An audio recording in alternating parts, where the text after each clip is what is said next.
আসসালামু আলাইকুম, স্বাগত জানাচ্ছি আরটিভির রাতের সংবাদে। আপনাদের সঙ্গে আছি আমি সিনথিয়া রহমান।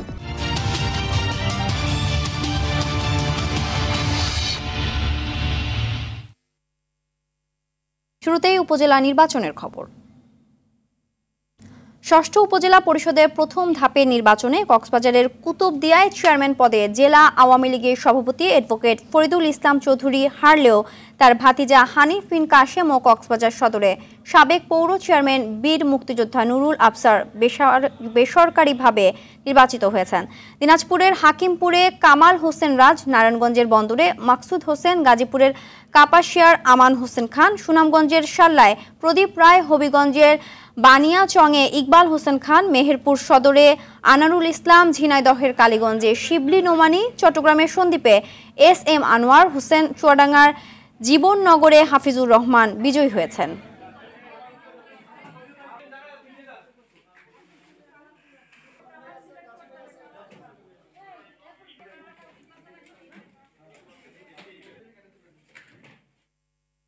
এই মুহূর্তে বরিশাল থেকে সরাসরি যুক্ত হচ্ছেন সহকর্মী আরিফ হোসেন। আরিফ, ভোট গণনার সবশেষ কি তথ্য আছে আপনার কাছে জানাবেন? সিনথি, ধন্যবাদ আপনাকে। আসলে উৎসবমুখর একটি পরিবেশ বিরাজ করছে গোটা বরিশাল জুড়ে। আমি এখন দাঁড়িয়ে আছি বরিশাল সদর উপজেলার ঠিক হল রুমে। এখানে এখন এই মাত্র ঘোষণা হলো যে বরিশাল সদরের কাপ্রিস প্রতীক নিয়ে আব্দুল মালেক তিনি কিন্তু সদর উপজেলার বিজয়ী প্রার্থী হিসেবে ঘোষণা হয়েছে বেসরকারিভাবে। অপরদিকে বাকেরগঞ্জ থেকে কিন্তু কাপ্রিস প্রতীক নিয়ে যিনি নির্বাচন করেছেন তিনি কিন্তু সেখান থেকে বিজয়ী হয়েছেন। আর আপনাকে জানিয়ে রাখি, ইতিমধ্যে কিন্তু বরিশাল সদরে হেভিওয়েট কিছু প্রার্থীরা ছিল এবং সেই প্রার্থীর মাঝেই কিন্তু কাপ্রিস নিয়ে সেখান থেকে বরিশাল সদরের যে 5 জন প্রার্থী ছিল তাদেরকে পিছনে ফেলে প্রায় 19,000 অল্প কিছু ভোট পেয়ে কাপ্রিস প্রতীক নিয়ে যিনি রয়েছেন তিনি বিজয়ী হয়েছেন। আর বাকেরগঞ্জেও কিন্তু একই অবস্থা রয়েছে। আপনি আমার পিছনে দেখতে পাচ্ছেন যে এই হলরুমে কিন্তু প্রচুর পরিমাণে এখন উৎসব মুখের একটি পরিবেশ বিরাজ করছে। মিষ্টি বিতরণ হচ্ছে, ফুল বিতরণ দেওয়া হচ্ছে। এছাড়াও ভাইস চেয়ারম্যান হিসাবেও কিন্তু বরিশালের জসিমউদ্দিন এবং মহিলা ভাইস চেয়ারম্যান হিসাবে অ্যাডভোকেট হালিমা খাতুন হ্যাপি নির্বাচিত হয়েছেন। বাকেরগঞ্জেও সাবেক যিনি ভাইস চেয়ারম্যান আছেন তিনি বিজয়ী হয়েছেন। তো এখন এরপরেই কিন্তু আনন্দ বিরাজ করছে বরিশালে এবং ফুলের মালা বিতরণ করা হচ্ছে। সকলের মাঝে একটি আনন্দ ঘন পরিবেশ। সবশেষ তথ্য জানিয়ে রাখি, সেটা হচ্ছে যে বরিশালের এই নির্বাচনকে কেন্দ্র করে আইন শৃঙ্খলা বাহিনীর কঠোর তৎপরতা ছিল। মানে কোনো ধরনের কোনো অপ্রীতিকর ঘটনা ঘটেনি। এই কারণেই কিন্তু সুষ্ঠু এবং সুন্দরভাবে একটি নির্বাচন সম্পন্ন হয়েছে এমনটি কিন্তু বলেছেন প্রার্থীরা এবং সবাই এই ভোট মেনে নিয়েছেন, কারণ সুষ্ঠু এবং সুন্দরভাবে এ যাবৎকালে এই ভোটটি অনুষ্ঠিত হয়েছে। সিনথি, ধন্যবাদ। এদিকে বিচ্ছিন্ন দু একটি ঘটনা ছাড়া শান্তিপূর্ণভাবে ষষ্ঠ উপজেলা পরিষদ নির্বাচনে প্রথম ধাপে 139 উপজেলায় ভোট গ্রহণ শেষ হয়। সকাল 8টা থেকে শুরু হয়ে বিরতিহীনভাবে ভোট চলে বিকেল 4টা পর্যন্ত। এই ধাপে 22টিতে ইভিএমে এবং বাকিগুলোতে ব্যালটে ভোট হয়। বৈরী আবহাওয়ার কারণে বিভিন্ন কেন্দ্রে ভোটার উপস্থিতি ছিল কিছুটা কম। প্রতিনিধিদের তথ্যচিত্রে বিস্তারিত নুসরাত জাহান সিনথি রিপোর্টে। ষষ্ঠ উপজেলা পরিষদ নির্বাচনের প্রথম ধাপে রাজশাহীর তানোর ও গোদাগাড়ী উপজেলার 168টি কেন্দ্রে শান্তিপূর্ণভাবে ভোট নেওয়া হয়। এর মধ্যে 155টি কেন্দ্রই ঝুঁকিপূর্ণ হওয়ায় প্রতিটিতে 4 জন করে পুলিশ ও 16 জন করে আনসার সদস্য মোতায়েন করা হয়। কুমিল্লার লাকসাম, মেঘনা ও মনোহরগঞ্জ উপজেলার প্রতিটি কেন্দ্রে সুশৃঙ্খলভাবে ভোট নেওয়া হয়। নির্বাচনকে অবাধ, সুষ্ঠু ও নিরপেক্ষ করতে প্রতিটি কেন্দ্রে ছিল প্রশাসনের কঠোর নজরদারি। উৎসব আমেজে বাগেরহাটের কচুয়া ও রামপাল উপজেলায় নির্বাচন অনুষ্ঠিত হয়। সকালে ভোটার উপস্থিতি কিছুটা কম থাকলেও বেলা বাড়ার সঙ্গে সঙ্গে উপস্থিতি বাড়ে। খুব ভালো লাগতেছে ভোট দিতে এসে, আমার অনুভূতিটা অনেক ভালো। প্রথম ভোট দিলাম, আমার অনুভূতিটা অনেক ভালো লাগছে ভোট দিয়ে। চুয়াডাঙ্গার দামুরহুদা ও জীবননগর উপজেলার প্রতিটি কেন্দ্রে শান্তিপূর্ণভাবে ভোট গ্রহণ হয়। নির্বাচন সুষ্ঠু করতে উপজেলা দুটোতে 18 জন নির্বাহী ম্যাজিস্ট্রেট ও 2 জন জুডিশিয়াল ম্যাজিস্ট্রেটের নেতৃত্বে মাঠে ছিল 2 প্লাটুন বিজেপি, পুলিশ, র্যাব ও আনসার সদস্য। সুস্থ সুন্দরভাবে ভোটটা আমি এবার দিতে পেরেছি, কোনো সমস্যা হয়নি। সুন্দর পরিবেশে আমাদের এখানে ভোট হচ্ছে। কক্সবাজার সদর, উখিয়া ও কুতুবদিয়া 3 উপজেলার প্রতিটি কেন্দ্রে সকাল থেকে ভোট গ্রহণ চললেও প্রায় প্রতিটি কেন্দ্রে ভোটার উপস্থিতি ছিল কম।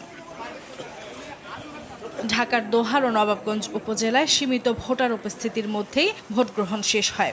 ভোট তো আমাদের নাগরিক অধিকার, আমাদের তো ভোট দিতে হবে। যে আমাদের ভালো মন্দ বুঝবেন সেরকম একজন জনপ্রতিনিধি আমি প্রত্যাশা করি। অবশ্যই এমন প্রতিনিধি চাই যিনি আমাদের জনকল্যাণমূলক কাজ করবেন। হিলির হাকিমপুর উপজেলায় সকাল ৮টা থেকে ভোট গ্রহণ শুরু হলেও বৃষ্টির কারণে ভোটার উপস্থিতি ছিল কম। বরিশাল সদর ও বাকেরগঞ্জ উপজেলায় সকাল থেকে বিরতিহীনভাবে ভোট হয়। ভোটার উপস্থিতিও ছিল চোখে পড়ার মতো। রংপুরের পীরগাছা ও কাউনিয়ার ভোট কেন্দ্রগুলোতে শান্তিপূর্ণভাবে ভোট হয়। প্রতিটি কেন্দ্রেই পুরুষ ভোটারের চেয়ে নারী ভোটারদের উপস্থিতি ছিল চোখে পড়ার মতো।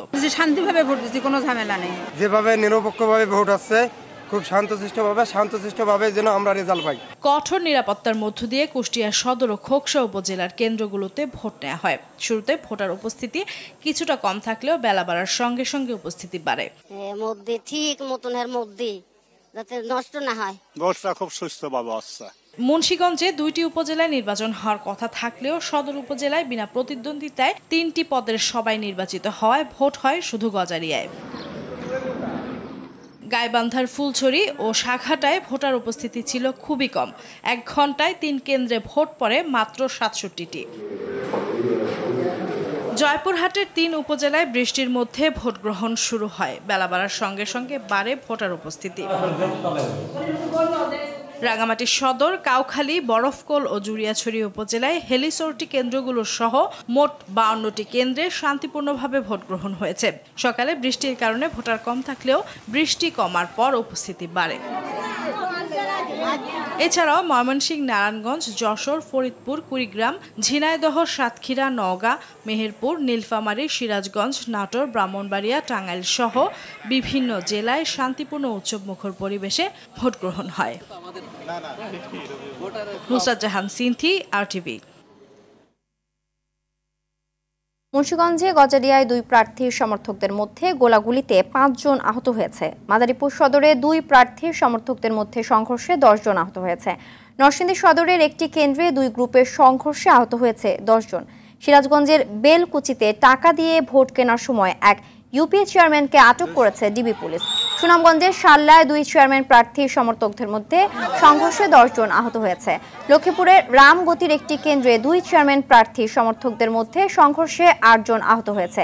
টাঙ্গাইলের মধুপুরে জাল ভোট দেওয়ার অভিযোগে আটক হয়েছে 3 জন। ঠাকুরগাঁয়ে ভোট কেন্দ্রে ঢুকে ব্যালট ছিনিয়ে নেয় এক যুবককে আটক করেছে পুলিশ।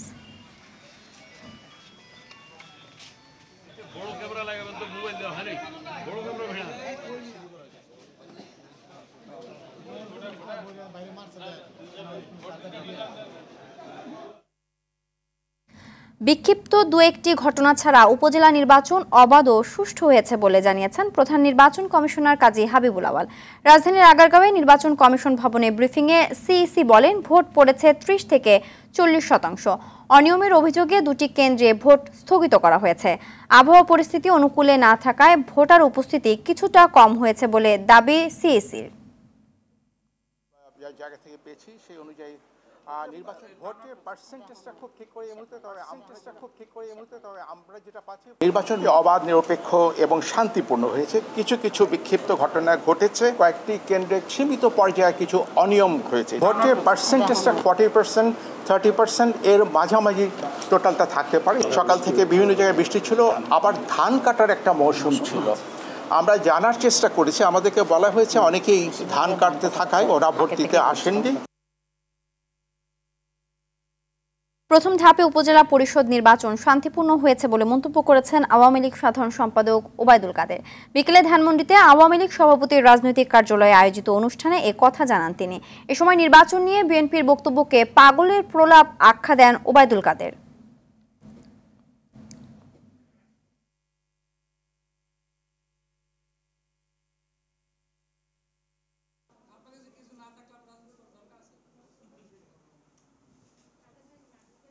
উপজেলা নির্বাচন নিয়ে নিন্দুকেরা, বিশেষ করে বিরোধী দল যে বক্তব্য রেখেছে সেটা হাস্যকর বলে প্রমাণিত হয়েছে। সরকারের ডামি নির্বাচন জনগণ প্রত্যাখ্যান করেছে বলে মন্তব্য করেছেন বিএনপির সিনিয়র যুগ্ম মহাসচিব রুহুল কবির রিজভী। তিনি দাবি করেন বিএনপি ভোট বর্জনের যে আহ্বান জানিয়েছিল জনগণ তা গ্রহণ করেছে। সকালে নয়াপল্টনে দলটির কেন্দ্রীয় কার্যালয়ে সংবাদ সম্মেলনে এ কথা বলেন তিনি।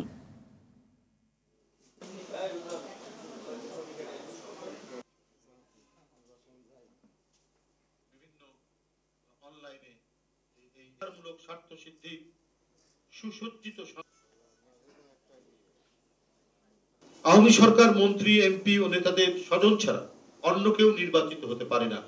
ভোটারদের ভোটের প্রয়োজন হয় না, ফলাফল নির্ধারিত থাকে, সেটাই ঘোষিত হয়। সুতরাং আওয়ামী প্রতারণার ফাঁদে পা না দিয়ে দেশের ভোটারগণ সর্বান্তকরণে উপজেলা নির্বাচন প্রত্যাখ্যান করছে। রাজধানীর উত্তরায় আশকোনা হজ ক্যাম্পে হজ কার্যক্রম 2024-এর উদ্বোধন করলেন প্রধানমন্ত্রী শেখ হাসিনা। কাল সকালে হজের প্রথম ফ্লাইট সৌদির উদ্দেশ্যে যাত্রা শুরু করবে। উদ্বোধনী অনুষ্ঠানে প্রধানমন্ত্রী জানান, ই হজ ব্যবস্থাপনার ফলে হজ যাত্রীদের দুর্ভোগ, মধ্যস্থভোগীদের দৌরাত্ম্য, ভিসা জটিলতা ও ফ্লাইট বিপর্যয়ের সমাধান হয়েছে। তিনি বলেন, বিশ্বের সব মুসলিম দেশ একসঙ্গে কাজ করলে ফিলিস্তিনিদের অধিকার আদায় সহজ হতো। আতিকা রহমানের রিপোর্ট। আল্লাহর সন্তুষ্টি অর্জনের প্রতি বছরের মতো এবারও লাব্বাইক আল্লাহুম্মা লাব্বাইক ধ্বনিতে আরাফাতের ময়দানে হাজির হবেন বিশ্বের বিভিন্ন দেশের মুসলমানরা। এবছর বাংলাদেশ থেকে সরকারি ও বেসরকারিভাবে ৮৫,২৫৭ জন হজ করতে যাবেন। এই উপলক্ষে উত্তরায় আশকোনা হজ ক্যাম্পে হজ কার্যক্রমের উদ্বোধন করেন প্রধানমন্ত্রী শেখ হাসিনা। এ সময় সরকার প্রধান জানান, বিড়ম্বনা এড়াতে ঢাকায় হজ যাত্রীদের বোর্ডিং, চেক ইন ও বাংলাদেশি ইমিগ্রেশন ব্যবস্থা চালু করা হয়েছে। তারা যাতে নিরাপদে বিমানে উঠতে পারে সেজন্য হজ অফিস থেকে বিমানবন্দর পর্যন্ত আন্ডারপাস নির্মাণ করা হবে। সরাসরি অনলাইনে রেজিস্ট্রেশন করা যায় সেই ব্যবস্থাটাও করে দিয়েছি এবং এই ডিজিটাল সেন্টারে গেলে সেখানে বসেও কিন্তু রেজিস্ট্রেশন করা যেতে পারে। এখন কত সহজভাবে আপনারা ঘরে বসেই হজের সব কাজ সম্পন্ন করতে পারছেন। ডিজিটাল বাংলাদেশ গড়ে তুলব 2008-এর নির্বাচনী ইস্তেহারে সেই ঘোষণাটা দিয়েছিলাম। আজকে তার সত্যিকার বাস্তবায়ন হয়েছে। এই রেল স্টেশন এবং হজ ক্যাম্পের সাথে বিমানবন্দরের যোগাযোগটা এটা আন্ডারপাস দিয়েই হবে। খুব সহজে আপনারা পৌঁছে যেতে পারবেন, মালপত্র নিয়ে যাওয়া যাবে, সেই ব্যবস্থাও করা হচ্ছে। প্রধানমন্ত্রী বলেন, মুসলিম দেশগুলো আরও কার্যকর ভূমিকা পালন করলে মুসলমানদের ওপর জুলুম নির্যাতন বন্ধ হতো। সারা বিশ্বের মুসলিম উম্মার জন্য দোয়া করবেন, কারণ আপনারা দেখছেন যে প্যালেস্টাইনে কি হচ্ছে, যেভাবে সেখানে গণহত্যা চালানো হচ্ছে, সেখানে নারী, পুরুষ, ছোট শিশু তাদেরকেও রেহাই দিচ্ছে না। আজকে যদি আমাদের সকল মুসলিম কান্ট্রিগুলি এক হয়ে একযোগে কাজ করতে পারত, তাহলে আরো আমরা অগ্রগামী হতে পারতাম। বৃহস্পতিবার সকাল 7:20 হযরত শাহজালাল আন্তর্জাতিক বিমানবন্দর থেকে বিমানের প্রথম হজ ফ্লাইট 419 জন যাত্রী নিয়ে সৌদি আরবের জেদ্দায় উদ্দেশ্যে যাত্রা করবে। দুপুর 1টায় সৌদি এয়ারলাইন্সের একটি বিমান হজ যাত্রীদের নিয়ে ঢাকা ছাড়বে। আবার দেশে প্রত্যাবর্তন করতে পারে। আতিকা রহমান, আরটিভি, ঢাকা। মধ্যপ্রাচ্যে চলমান সংঘাতময় পরিস্থিতি দেশের অর্থনীতিতে বিরূপ প্রভাব ফেলতে পারে বলে আশঙ্কা প্রকাশ করেছেন প্রধানমন্ত্রী শেখ হাসিনা। জাতীয় সংসদ অধিবেশনে নিজের প্রশ্নোত্তর পর্বে আশঙ্কা জানিয়ে পরিস্থিতি সামাল দিতে বাজার নিয়ন্ত্রণ সহ সব ক্ষেত্রে কার্যকর ব্যবস্থা নিতে সব মন্ত্রণালয় ও বিভাগকে নির্দেশনা দেওয়ার কথাও জানিয়েছেন তিনি বলেন, নিম্ন আয়ের মানুষের কথা মাথায় রেখে অব্যাহত থাকবে টিসিবি এবং ওএমএস সহ নানা সেবামূলক ব্যবস্থা। আরেক প্রশ্নের জবাবে সড়ক দুর্ঘটনা রোধ ও চাঁদাবাজি বন্ধে উদ্যোগ গ্রহণের কথাও জানান সরকার প্রধান। আলহামদুলিল্লাহ এবার অনেক ধান হয়েছে। স্পিকার, আপনাকে ধন্যবাদ।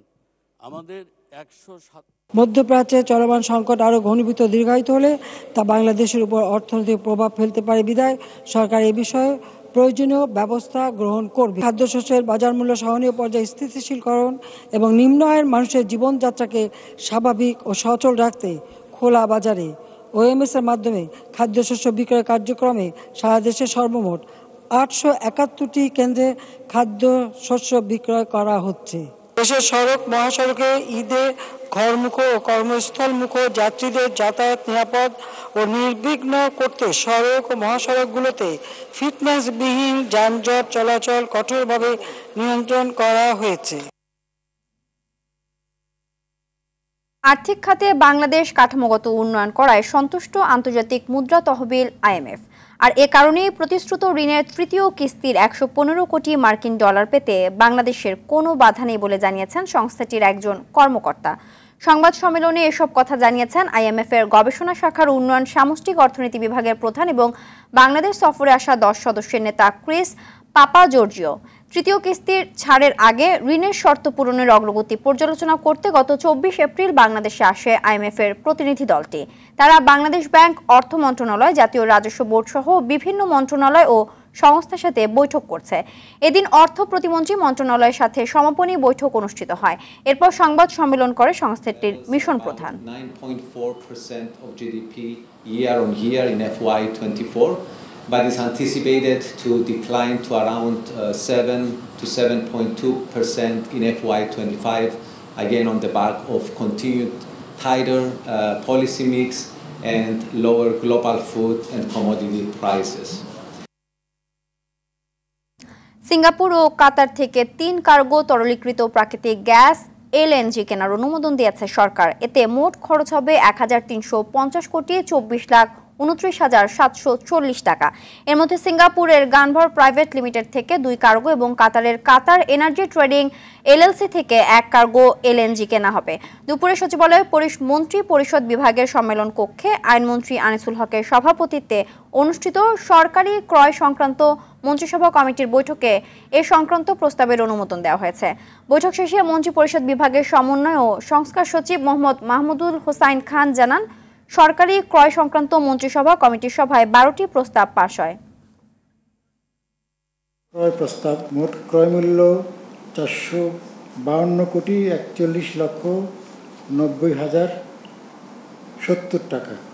একক মূল্য 10.4622 মার্কিন ডলার পার MMBTU, যেটা পূর্বে ছিল 10.8637। সাংবাদিক প্রবেশে নিষেধাজ্ঞা তুলে না নেয় বাংলাদেশ ব্যাংকের সংবাদ সম্মেলন বয়কট করেছে সাংবাদিকরা। দুপুর 2:30টায় সংবাদ সম্মেলনে অংশ নিতে নির্ধারিত সময়ে উপস্থিত ছিলেন ডেপুটি গভর্নর হাবিবুর রহমান, নির্বাহী পরিচালক ও মুখপাত্র সহ কেন্দ্রীয় ব্যাংকের কর্মকর্তারা। সংবাদ সম্মেলন শুরুর আগে সাংবাদিকরা জানতে চান গণমাধ্যম কর্মীদের তথ্য সংগ্রহে প্রবেশ ইস্যুর বিষয়ে সুরাহা হয়েছে কিনা। সন্তোষজনক জবাব না পেয়ে সংবাদ সম্মেলন শুরু হওয়ার সঙ্গে সঙ্গেই সেখান থেকে বেরিয়ে আসে তারা। কেন্দ্রীয় ব্যাংকের স্বাধীনভাবে প্রবাসিধিকার নিশ্চিতের দাবি জানিয়ে আসছে অর্থনৈতিক বিটের রিপোর্টাররা।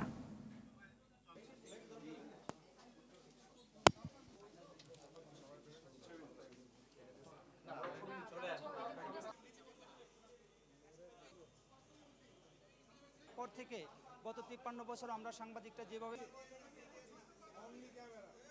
বাংলাদেশ ব্যাংক যতদিন আমাদেরকে আগের মতো অ্যাক্সেস না দিবে ততদিন হচ্ছে আসলে আমরা আমাদের রুটি রুজির স্বার্থে এবং জনগণের তথ্য জানার যে অধিকার সেটা পূরণ করার যে আমাদের যে দায়িত্ব, সেই দায়বদ্ধতার স্বার্থে আমরা হচ্ছে আগামীতে আরও হয়তো কঠোর কর্মসূচিতে যাব। আমাদের একটা কমিটি আছে, আমরা সেই কমিটিতে আলোচনা করে পরবর্তী সিদ্ধান্ত নেব, কিন্তু আজকের প্রোগ্রাম আমরা সবাই বর্জন করেছি। তথ্য অধিকার আইনের আওতায় পড়ে এমন তথ্য যে কোনো সরকারি প্রতিষ্ঠানকে দিতে হবে বলে জানিয়েছেন তথ্য প্রতিমন্ত্রী মোহাম্মদ এ আরাফাত। সকালে জাতীয় গণমাধ্যম ইনস্টিটিউটের সভাকক্ষে আয়োজিত তথ্য অধিকার আইন ও গণমাধ্যমের ভূমিকা শীর্ষক কর্মশালায় প্রধান অতিথির বক্তব্যে কথা বলেন তিনি। এ সময় তিনি আরও বলেন, তথ্যের মধ্যে প্রবেশাধিকার থাকতে হবে। তথ্যের জন্য গণমাধ্যমের পক্ষে তিনি নিজেই নেগোশিয়েট করবেন বলেও জানান। এ সময় প্রধান তথ্য কমিশনার ডক্টর আব্দুল মালিক এবং জাতীয় গণমাধ্যম ইনস্টিটিউটের অতিরিক্ত মহাপরিচালক সুফি জাকির হোসেন সহ অন্যান্যরা উপস্থিত ছিলেন।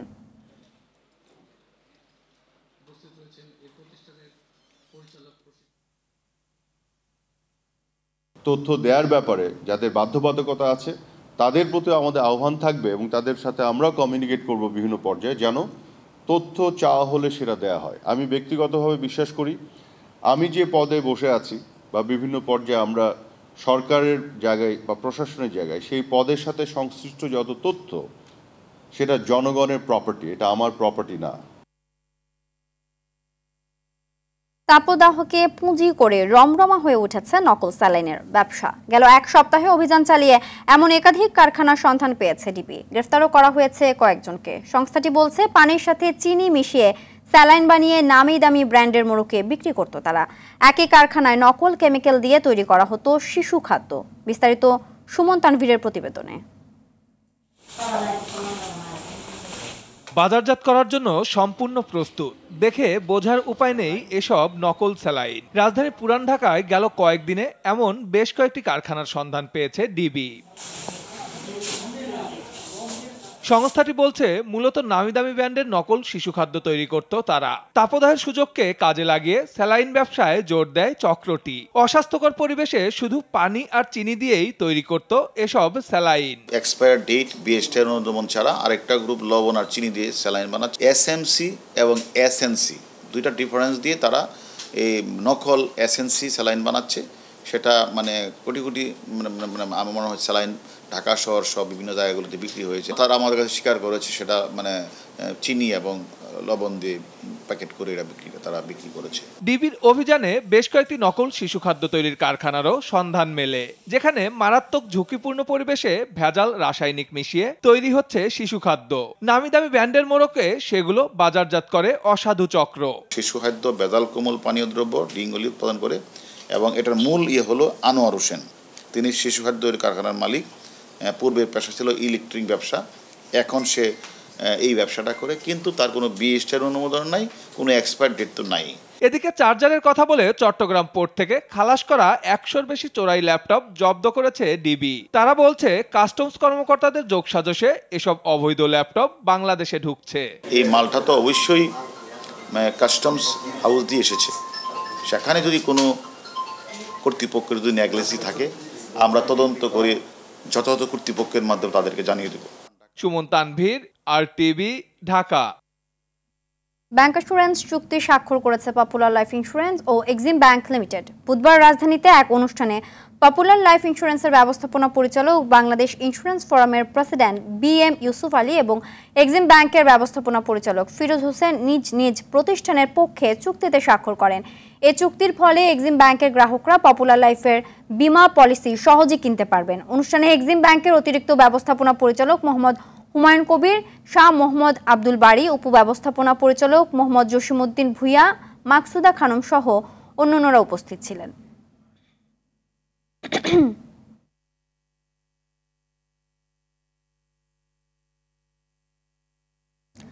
গানে ও কবিতায় রবীন্দ্র জয়ন্তী উদযাপন করেছে সঙ্গীতালয় একাডেমি অফ ফাইন আর্টস। সন্ধ্যায় জাতীয় জাদুঘরে বর্ণাঢ্য আয়োজনের মাধ্যমে বিশ্বকবিকে স্মরণ করা হয়। সঙ্গীতালয়ের আয়োজনে কবিগুরুর 163তম জন্ম জয়ন্তী উদযাপনের অনুষঙ্গ ছিল কবিতা ও গান। শিল্পী মিলন দেব ও আবৃত্তি শিল্পী শোয়েব আহমেদের যুগল পরিবেশনায় গানে ও কবিতায় রবীন্দ্রনাথ শীর্ষক আয়োজনে দিনটি উদযাপন করা হয়। অনুষ্ঠানে অর্থ মন্ত্রণালয়ের যুগ্ম সচিব ডক্টর সানোয়ার জাহান ভুঁইয়া, বাফার অধ্যক্ষ খন্দকার খায়রুজ্জামান কায়ুম সহ বিশিষ্ট ব্যক্তিরা উপস্থিত ছিলেন। টানা কয়েক দিনের ভারী বৃষ্টিতে সৃষ্ট বন্যায় তলিয়ে গেছে লাতিন আমেরিকার দেশ ব্রাজিল। দেশটির দক্ষিণাঞ্চলীয় প্রদেশ রিও গ্রান্দে দো সুলে তলিয়ে গেছে শত শত শহর। প্রবল বর্ষণে এখন পর্যন্ত নিহত 90 জন। এছাড়া নিখোঁজ রয়েছেন 130 জনেরও বেশি।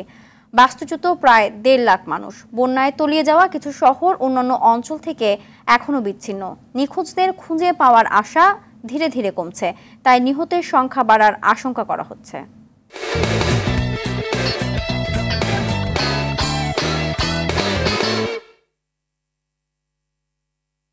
খেলার খবর, ক্রিকেট। 3টি পরিবর্তন এনে জিম্বাবুয়ের বিপক্ষে শেষ 2টি টি-20-র জন্য দল ঘোষণা করেছে বাংলাদেশ। ভিডিও বার্তায় বিসিবি জানিয়েছে, চতুর্থ ও পঞ্চম টি-20-র জন্য সাকিব মুস্তাফিজের সঙ্গে ফিরেছেন সৌম্য সরকার। 5 ম্যাচের সিরিজে প্রথম 3 ম্যাচ জিতে এরই মধ্যে সিরিজ জয় নিশ্চিত করা বাংলাদেশ শরীফুলকে রেস্ট দেওয়ার পাশাপাশি বাদ দিয়েছে কোনো ম্যাচ না খেলা আফিফ ও ইমনকে। আতিকুল ইসলাম শাকিলের রিপোর্ট। জিম্বাবুয়ের বিপক্ষে শেষ দুটি ম্যাচে সাকিব এবং মুস্তাফিজ যে খেলবেন তা আগেই নিশ্চিত ছিল।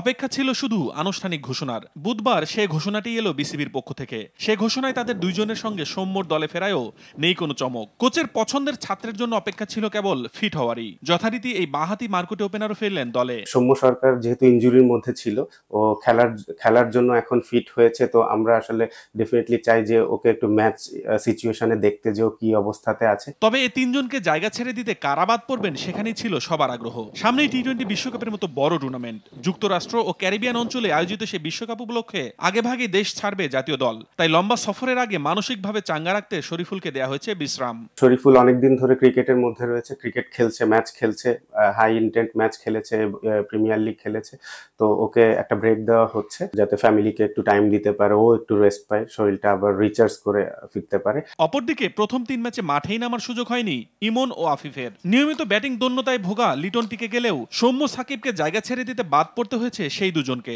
যদিও পারভেজ ইমন কোনো ম্যাচ পায়নি, বাট স্টিল ও কিন্তু আমাদের একদম পুরো টি-20 সিস্টেমের মধ্যেই আছে। আফিফের ক্ষেত্রে ওই একই জিনিস, যারাই এই টি-20-র মধ্যে আছে এরা সবাই কিন্তু আমাদের সিস্টেমের মধ্যে, সিস্টেমের বাইরে কেউ না। যদিও হয়তো সবসময় সবাইকে সুযোগ দেওয়া সম্ভব হয় না টিমের কম্বিনেশনের কারণে। সিরিজের শেষ দুটি ম্যাচ হবে মিরপুর শেরেবাংলা স্টেডিয়ামে 10 এবং 12 মে। আতিকুল ইসলাম শাকিল, RTV, ঢাকা।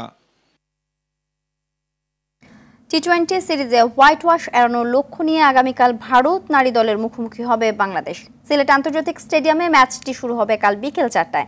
ঘরের মাঠে ভারতের মেয়েদের কাছে টানা 4 ম্যাচে বড় ব্যবধানে হেরেছে টাইগার্সরা। সিরিজের শেষ টি-20তে সান্ত্বনার জয় নিয়ে হোয়াইট ওয়াশ এড়ানোটাই এখন চ্যালেঞ্জ লাল সবুজের মেয়েদের সামনে। এদিকে টানা জয় নিয়ে সিরিজে বেশ ফুরফুরে মেজাজে রয়েছে উমেন ইন ব্লু। শেষ ম্যাচটাও নিজেদের করে স্বাগতিকদের হোয়াইট ওয়াশের স্বাদ দিতে চায় ভারতের নারী দল। রাতের সংবাদ এ পর্যন্তই। সবশেষ সংবাদ জানতে যে কোনো মোবাইল ফোন থেকে 24141 নম্বরে ডায়াল করুন। মধ্যরাতের সংবাদ 1টায় দেখার আমন্ত্রণ রইল। ধন্যবাদ সবাইকে।